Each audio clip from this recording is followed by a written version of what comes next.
প্রথম আপনাকে ধন্যবাদ। আমি প্রথমেই আজকে রেসপেক্ট দিতে চাই বাংলাদেশের প্রথম প্রেসিডেন্ট, স্বাধীনতার ঘোষক শহীদ রাষ্ট্রপতি জিয়াউর রহমান সহ যারা এই দেশের জন্য, গণতন্ত্রের জন্য, লেটেস্ট কোমলমতি ছাত্রছাত্রীরা দেশের জন্য জীবন দিয়েছে। আমরা তাদের আত্মার মাগফিরাত কামনা করি এবং আপনার মাধ্যমে দেশবন্ধী বেগম খালেদা জিয়ার জন্য দোয়া কামনা করছি।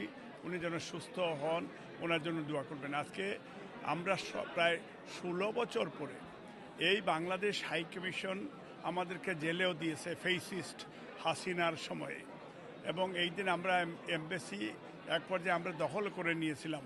অন্যায়ের বিরুদ্ধে আমাদের প্রতিবাদ ছিল। আজকে 16 বছর পরে এই এমবেসি আমাদেরকে স্বাগত জানিয়েছে। আমরাও আমাদের নেত্রী, আমাদের নেতা, আমাদের বিএনপি পরিবার এবং বাংলাদেশি কমিউনিটির সবাইকে তারা আমন্ত্রণ জানিয়েছে। আমরা এটা গ্রহণ করেছি। বাংলাদেশের ডক্টর ইউনূসের সরকারকে, ভারপ্রাপ্ত চেয়ারম্যান সাহেব বেগম খালেদা জিয়া, আমাদের দল, আমরা সহযোগিতা করছি। আমরা এই কারণে আমরা আজকে দেশের বাইরেও এমবেসি, যেহেতু বাংলাদেশ বর্তমানে এই সরকারকে আমরা সহযোগিতা করছি দেশে বিদেশে।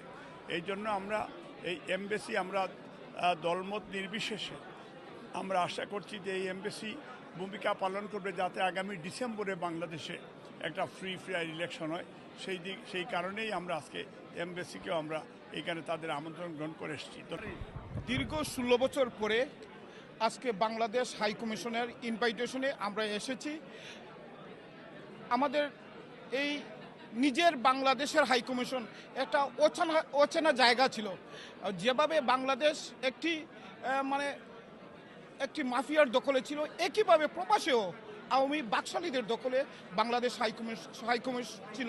হাই কমিশন এইরকম একটি অনুষ্ঠানেও প্রবাসী যারা আমরা বিভিন্ন বাংলাদেশের যে রাজনৈতিক দল কাউকে দাওয়াত দেওয়ার অধিকার রাখতো না, তারা জোর করে এটা ধরে রাখতো। দীর্ঘদিন পরে বাংলাদেশে মাফিয়া পতনের কারণে 17 বছর বাংলাদেশের জাতীয়তাবাদী দলের ভারপ্রাপ্ত চেয়ারম্যান দেশনায়ক তারেক রহমান আন্দোলন সংগ্রামের মাধ্যমে জুলাই আগস্টে এই আন্দোলনের মাধ্যমে এই ফ্যাসিস্টের পতন হয়েছে।